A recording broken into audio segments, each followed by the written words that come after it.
దేవుడు 7 నెలలు కాపాడి పోషించి సంరక్షించి ఆయుష్ ఆరోగ్యాలు ఇచ్చి ఉపకారములు చేసినందుకు దేవునికి స్తోత్రం కలుగును గాక.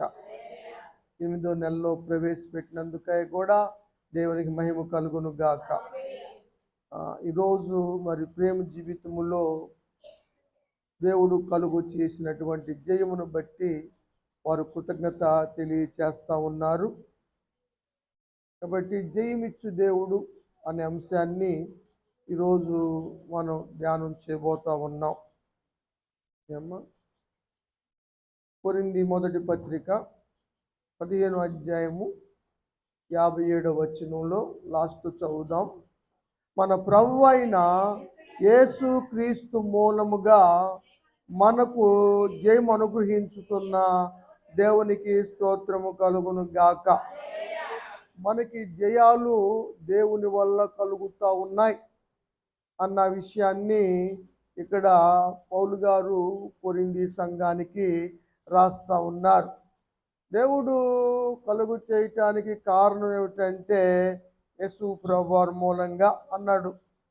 ఇక్కడ ఏమిటంటే ఈ సందర్భం ఏమిటంటే పాపం మీద, శాపం మీద, మరణం మీద క్రీస్తు జయించి ఆ జయాన్ని మనకు పంచి ఇచ్చాడు. ఏమ్మా, ఎందుకనంటే వాటిపై మీద ఏ మానవుడు కూడా జయం పొందలేడు. ఆయన జయించాడు, విశ్వసించిన వారందరినీ జయింపచేశాడు. ఆ విషయాన్నే పౌలు గారు సంఘానికి రాశారు. ఈ విషయంలో కొన్ని మాటలు మనం ధ్యానం చేయబోతా ఉన్నాం. దావీదు గారు కూడా తను కీర్తనలో జయోత్సవము గురించి ఒక మాట చెప్పారు, కీర్తించారు. 20వ కీర్తన 5వ వచనంలో చూస్తే, రక్షణను బట్టి మేము జయోత్సాహము చేయుచున్నాము, మా దేవుని నామమును బట్టి మా ధ్వజము ఎత్తుచున్నాము అని కీర్తనాకారుడు కీర్తించినట్టుగా మనం చూస్తూ ఉన్నాం. దేవుడు మాత్రమే జయోత్సవాన్ని కలుగొచ్చేస్తాడు. ఆయనే నిజంగా ధ్వజము, యెహోవా ధ్వజము కదా అన్నాడు కదా ఇక్కడ.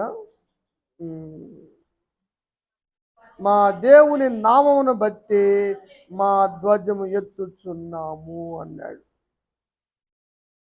యెహోవా ధ్వజము, యెహోవా నామము, యెహోవా నిస్సి, జయము అనుగ్రహించటం అన్న విషయాన్ని ఇక్కడ మనం చూస్తూ ఉన్నాం.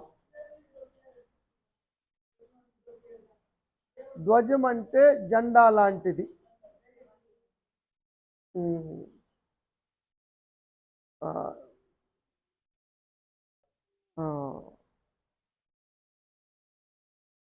అమాలేకీయులకు మీద జయం ఇచ్చాడు ఇజ్రాయేలు ప్రజలకు దేవుడు. అప్పుడు మోషే గారు ఒక బలిపీఠాన్ని కట్టాడు. ఆ బలిపీఠానికి యెహోవా నిస్సి అని పేరు పెట్టాడు, యెహోవా ధ్వజము అని. నిర్గమాకాండం 17వ అధ్యాయంలో ఉంది మాట. 15వ వచనం చూడండి. మోషే తర్వాత అంటే ఎప్పుడు జయం వచ్చిన తర్వాత మోషే ఏం చేశాడంటే బలిపీఠాన్ని కట్టాడు. ఇప్పుడు దిమ్ములు కడతా ఉంటారు, అక్కడ ఒక ఫ్లాగ్ ఎగరేస్తారు, ఫ్లాగ్ వేస్తారు. అదే ధ్వజం, విజయ ధ్వజం, అది పార్టీ ధ్వజం. ఆ విధంగా ధ్వజము, దాన్ని యెహోవా నిస్సి అని పేరు పెట్టినట్టుగా ఇక్కడ మనం చూస్తూ ఉన్నాం. యుద్ధ భూమిలో పోరాడింది యెహోషువ. చేతులెత్తి కొండ మీదకెక్కి ఎత్తి దేవుని సహాయం కొరకు చేతులెత్తి నిలబడింది మోషే గారు. మోషే గారు చేతులు బరువెక్కినప్పుడు ఆయనకి సహకరించినటువంటి వ్యక్తులు హూరు, అహరోన్లు. సపోర్టర్లుగా సహకారులుగా నిలిచారు. వీళ్ళందరూ నిలిచారు. ఎంతమంది నిలిచినా జయమిచ్చింది మాత్రం దేవుడే. దేవునికి స్తోత్రం. పోరాడే వారిలో ఏం లేదు, సహాయం చేసిన వారిలో ఏం లేదు, సహకారుల్లో ఏం లేదు, కానీ జయమిచ్చిన దేవుల్లోనే ఉంది. అందుకనే అక్కడ బలిపీఠం కట్టబడింది. కృతజ్ఞతగా మోషే గారు కృతజ్ఞతగా బలిపీఠం కట్టాడు. యెహోవా నిస్సి అని పేరు పెట్టినట్టుగా ఇక్కడ మనం చూస్తూ ఉన్నాం. కాబట్టి ప్రేమ్ కూడా హైదరాబాద్ వెళ్ళటానికి, అక్కడ కోచింగ్ని జయకరంగా ముగించుకుంటానికి, మళ్ళీ క్షేమంగా సురక్షితంగా రావటానికి, అక్కడ థియరీ ప్రాక్టికల్స్ కూడా పూర్తి చేసుకొని జయ జీవితం పొందుకొని రావటానికి దేవుడు కృప చూపించాడు, దేవుడు విజయాన్ని ఇచ్చాడు. కాబట్టి కృతజ్ఞతగా ఈరోజు కూటం పెట్టుకొని దేవునికి కృతజ్ఞత చెల్లిస్తూ ఉన్నారు. దేవునికి స్తోత్రం. అదే ఈరోజు మనం పెట్టుకున్న కూటం కదా. పోరాడింది ఆయనైనా, హైదరాబాద్ వెళ్ళింది ఈయనైనా, చదివి వచ్చింది ఈయనైనా, రాసింది ఈయన, జయాన్ని ఇచ్చింది మాత్రం దేవుడే. దేవుడు ఇవ్వకపోతే జయం పొందలేరు. ఈ సందర్భంలో ఒక మాట నాకు గుర్తొచ్చింది. అన్న సంతోషంతో ఒక గానం చేసింది, ఒక గానం కీర్తన రాసింది. అన్న సమూయేలు 2వ అధ్యాయంలో ఆమె ఏమంటుందంటే, ప్రఖ్యాతిగాంచిన విలుకాండ్రు చదవండి, ఓడిపోవుదురు. కాదు, గమ్మత్తైన విషయం ఇక్కడ. వాళ్ళు ఒక క్రికెట్ విషయం చెప్పుకోవాలంటే, వాళ్ళు ఎప్పుడు కూడా సెంచరీ కొట్టి పేరుగాంచిన వాళ్ళు, కానీ డక్ అవుట్ అవుతారు కదా. అంతే. అందుట్లో మనం ఆరంభ సూర్యులం ఇండియా వాళ్ళు. 6 ఆటలైనా 7 ఆటలైనా గెలిచి వస్తాం, కానీ లాస్ట్ ఆట మాత్రం వాళ్ళకి అప్పచెప్పొస్తాం. లాస్ట్ ఆట ఈ సంవత్సరం మనకే వచ్చింది. దానికి ఎంతమంది ప్రార్థనలు చేయించిన వాళ్ళు, పలహారాలు పంచిన వాళ్ళు, అవుట్లు పేల్చిన వాళ్ళు ఎంతమంది ఉన్నారు అనుకున్నా. ముందుగానే ఈసారి తప్పనిసరిగా గెలవాలి పాస్టర్ గారు, మీరేమని అనుకోండి ప్రార్థన చేయండి అని మైసూర్ గారు ముందే చెప్పారు. మరి సంఘపాత్ర గారు మాట మనం తీసేయలేం కదా. అదనమాట ఈ మాట. నిజంగా మరి వాళ్ళు ప్రఖ్యాతగాంచినోళ్ళు కదా, మరి ఎందుకు ఓడిపోయినట్టు? అది దేవుడు ఇవ్వకపోతే ఏది పొందలేమన్నది అందరూ నేర్చుకోవాలి. నిజం, అది వాస్తవం. అది కోరహ కుమారులు చేసినటువంటి దైవ ధ్యానముల్లో కూడా ఇలాంటి చక్కని మాట వాళ్ళ యొక్క జై జీవితాన్ని గురించి ధ్యానం చేశారు. కోరహ కుమారులు 44వ కీర్తన, దాని మీద చూస్తే మీరు కోరహ కుమారులు రాసిన దైవ ధ్యానములని ఉంటుంది. 3వ వచనం, వారి ఖడ్గము గాని వారి బాహువు గాని వారికి జయమే లేదు. కత్తులు కటారులున్న గోలియాతు గెలిచాడా? కత్తులు కటారు లేని దావీదు గెలిచాడు కదా, సంటిబాబు గారు చెబుతున్నాడు. అది వారి బాహు వల్ల కాదు జయము కాదు కానీ దేవుని బాహు వలనే విజయము. దేవునికి స్తోత్రం. కోరహ కుమారులు తెలుసుకున్నారు, దేవుని హస్తమే, దేవుని బాహువే వారికి విజయము కలుగ చేసెను అని వారు కీర్తించారు కోరహ కుమారులే. అదేవిధంగా దేవుని బాహువే ప్రేమకి విజయాన్ని కలుగు చేసింది కాబట్టి వారు దేవుని మార్గంలో నడుస్తున్నారు. కాబట్టి వారు కృతజ్ఞత తెలియచేస్తూ ఉన్నారు. దేవునికి స్తోత్రం. కాబట్టి మనం కృతజ్ఞత చెల్లిస్తూ ఉంటే, పొందిన వాటి పట్ల మనం కృతజ్ఞత కలిగి ఉంటే కృప ఎంబడి కృప పొందుకుంటాం. జయం వెంట జయము, మేలు వెంట మేలు పొందుకోగలుగుతాం. లేకుంటే మనం పొందుకోలేం కదా. దావీదు అన్నట్టుగా సింహము బలము నుండి, ఎలుగుబంటి బలము నుండి రక్షించింది ఎవరు? నా బలం అంటల్లా. దావీదు సౌలు రాజుకు చెప్తున్నాడు, ఏమండి, సింహము యొక్క బలం, సింహం బలమైందేనా? బొడ్డోడి కన్నా. దావీదు బొడ్డోడు కదా. సింహం ఎంత బలం ఉంది? పెద్ద పెద్ద వాళ్ళని కూడా ఏనుగులు సైతం లాక్కెళ్ళిద్ది, నడక కరిసేసింది, నోట కరిసింది. అలాంటి బలమైన సింహం యొక్క బలము నుండి రక్షించాడు. ఎలుగుబంటి యొక్క బలం, అది కూడా బలమైంది. బలమైనటువంటి ఆ ఎలుగుబంటి బలము నుండి నన్ను రక్షించిన దేవుడు ఈ ఫిలిస్తీని యొక్క బలము నుండి నన్ను రక్షించలేడా? నన్ను విడిపించును అన్నాడు. విశ్వాసం అదే విశ్వాసం యొక్క పరిధి పెంచుకోవటం. విశ్వాసులు ఎప్పుడు మనం గుర్తు చేసుకోవాలి, సమస్య వచ్చినప్పుడు గతములో సమస్య నుంచి ఎలా బయటపడ్డాము అన్న దాన్ని కూడా గుర్తు చేసుకోవటం మంచిది. ఆ సమయముల్లో ఆ ఇబ్బందిలో దేవుడు ఎలా సహాయం చేశాడు అన్న విషయాన్ని గుర్తు చేసుకొని ఆ విధంగా సాగిపోవటం అన్నది మంచి లక్షణం. అది దావీదు కలిగి ఉన్నాడు కదా. 17వ అధ్యాయం ఇది, మొదటి సమూయేలు గ్రంథంలో మనం 37వ వచనంలో ఉంది.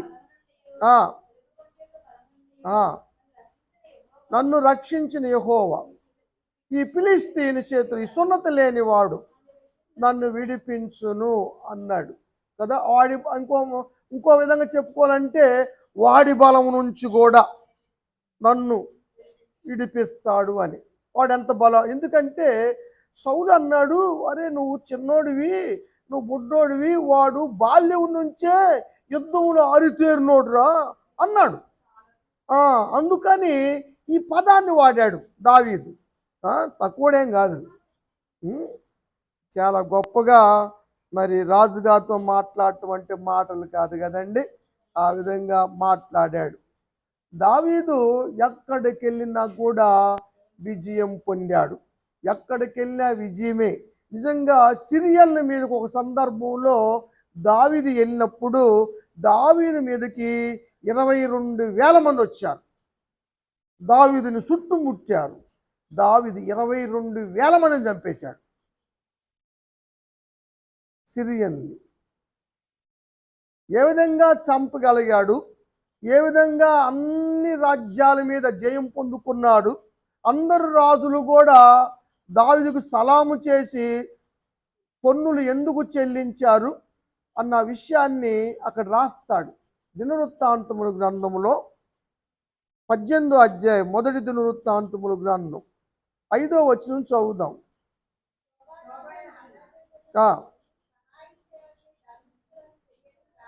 సిరియన్లు వచ్చారు. దావీదు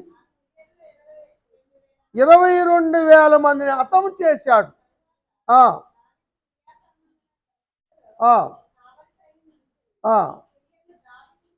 దావీదుకి పన్ను సుంకం చెల్లించారు. ఈ విధంగా దావీదు ఎక్కడికి వెళ్ళినా జయం పొందుతూ ఉన్నాడు. కారణము దేవుని సహాయం వల్ల. దేవునికి స్తోత్రం. దేవుడు సహాయం వల్ల క్షేమంగా వచ్చాడు, సురక్షితముగా కోర్సును ముగించుకోగలిగాడు. దేవుడు సహాయం చేసినందుకు దేవునికి మహిమ కలుగును గాక. అందుకని వీరు కృతజ్ఞత చెల్లిస్తూ ఉన్నారు.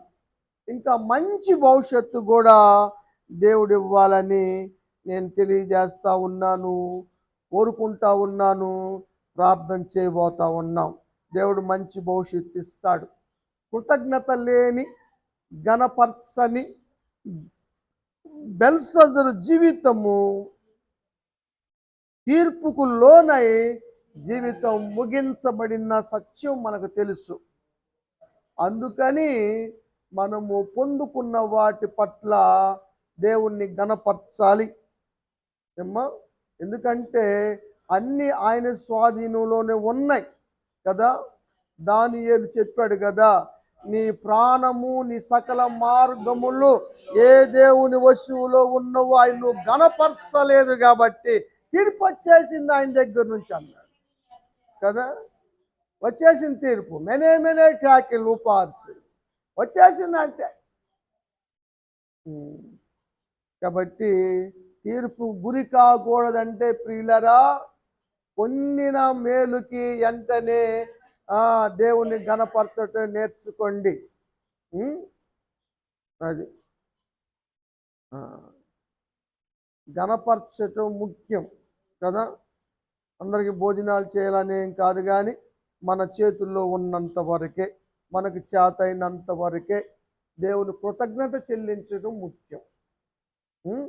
చేద్దాం అనుకొని నెలలు గడిపి ఎప్పుడో చేసే కన్నా కదా, మనోళ్ళు భలేమో చెబుతారు ఒక సందర్భంలో, ఏందిరా అయ్యగారు కూటం పెట్టాలి మాకు అంట.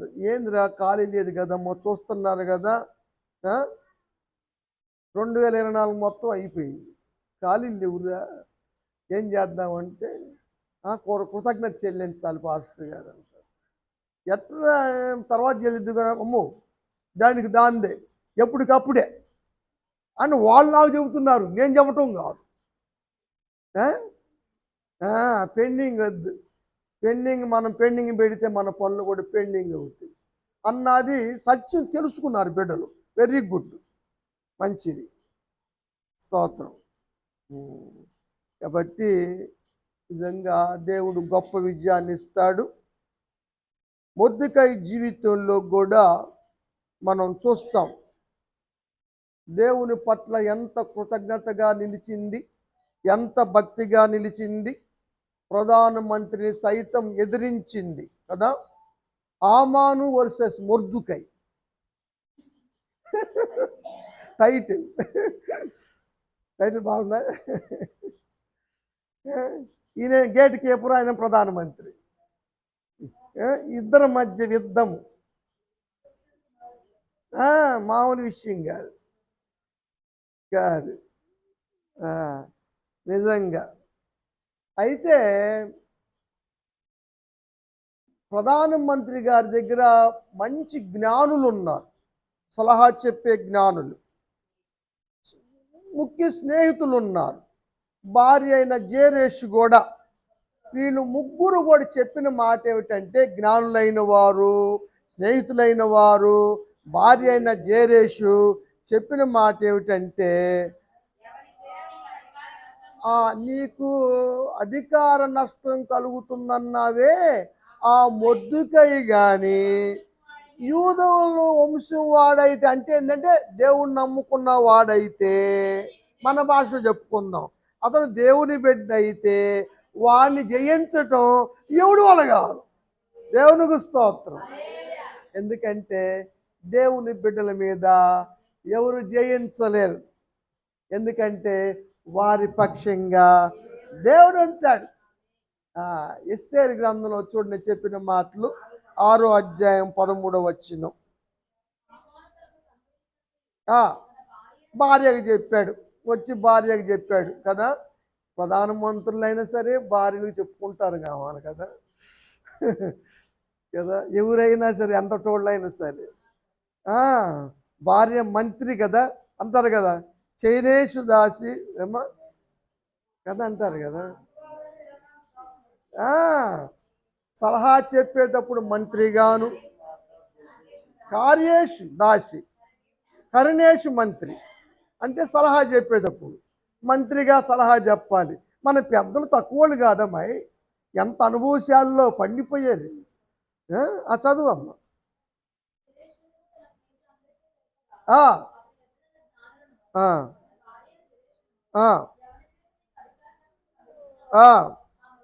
ఆ మొర్దెకై యూదుల వంశం వాడయుంటే అతని మీద నువ్వు ప్రధానమంత్రి అయినా సరే నీకు జయము కలగదు. నువ్వు ఎంతటి వాడు అయినా సరే, నీ అధికారం ఎంత గొప్పదైనా సరే నువ్వు ఆఖరికి చెడిపోతావు. ఆ జోలికి వెళ్ళమాక. దేవుని బిడ్డల దగ్గరికి సోలికి వెళ్తే చెడిపోవటమే కానీ బాగుపడుతూ ఉండదు. ఎందుకంటే దేవుడు యాక్షన్ తీసుకుంటాడు. ఫరో గొప్ప సైన్యంతో ఇజ్రాయేల్ యుద్ధం చేయలే,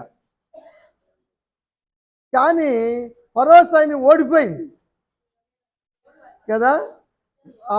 రథచక్రాలు ఊడిపోతున్నాయి, రథాలు కూలిపోతున్నాయి.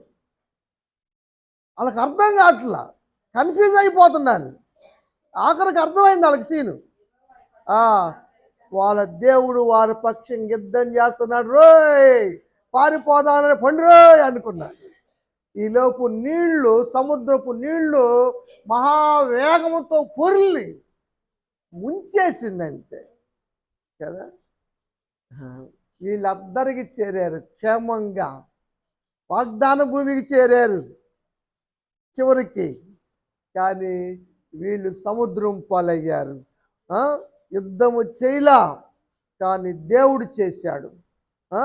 దేవుడు అంటే వచ్చి కత్తులు కటాలు పుట్టుకొని వాళ్ళతో వేస్తాడు అనుకున్నా, వీళ్ళు బాణం వేస్తుంటే వాళ్ళు గదెత్తి ఇసురుతారు అనుకున్నారు. ఏంది ఈ సీన్లు కాదు. ఆయన మాట సెలవిస్తే చాలు. ఆయన దగ్గర కోట్ల కొలది సైన్యం ఉంది, ఉన్నారు. ఆయన సైన్యానికి అధిపతి. అంతే, ఆయన ఆజ్ఞాపించడమే వస్తాయి. ఒక్కొక్క దూత 185 మందిని ఊతకు వస్తుంది, మామూలుగా కాదు కదా. నిజంగా జయమిచ్చేది దేవుడు, అందరికి చేర్చేది దేవుడు, ఉన్నతమైనటువంటి శ్రేష్టమైన స్థలములో ఉంచేది దేవుడు, శ్రేష్టమైన పొజిషన్లో ప్రేమను దేవుడు ఉంచును గాక. అందుకనే కృతజ్ఞత మనం చెల్లిస్తూ ఉన్నాం.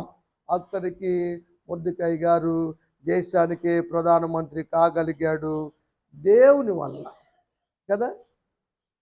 మొర్దెకై వల్ల, దేవుని వల్లనా? దేవుని వల్లే. ఏ విజయం వచ్చినా, ఏ అధికారం వచ్చినా కదా, ఇది నువ్వు తెలుసుకోరా బాయ్ అన్నాడు దానియేలు. ఎవరిని? నెబుకద్నెజరుని కదా. చదవండి 4వ అధ్యాయము. ఏ అధికారమైనా దేవుడు ఎవరికి అవునుగాని ప్రస్తుతం వాళ్ళే పొందుతారు. దేవుడి అధికారి, దాన్ని ఎవరికి ఇవ్వాలంటే ఆయనకి ఇస్తాడు అని నువ్వు తెలుసుకోవాలరా బాబు అని చెప్పినా కూడా అతిశయపడి పశువులాగా గడ్డి మేసాడు నెబుకద్నెజరు రాజు కదా. దేవుడు ఇస్తాడు. దేవుడు ఈ 7 నెలలు దేవుని మహాకృపలో పోషించి, సంరక్షించి, అవసరాలు తీర్చి కాసి కాపాడి ఉపకారాలు మేలు చేసినందుకు దేవునికి స్తోత్రం. నెల ప్రారంభంలో మొదటి రోజు ప్రవేశపెట్టినందుకే వందనాలు. ఈ నెలంతా కూడా దేవుడు మన దీవించి, సంరక్షించి, పోషించి, ఆదరించులాగున, రక్షించులాగున, కాపాడులాగున మనం అందరం లేచి దేవుని ఆరాధిద్దామండి. దేవునికి స్తోత్రం కలుగును గాక.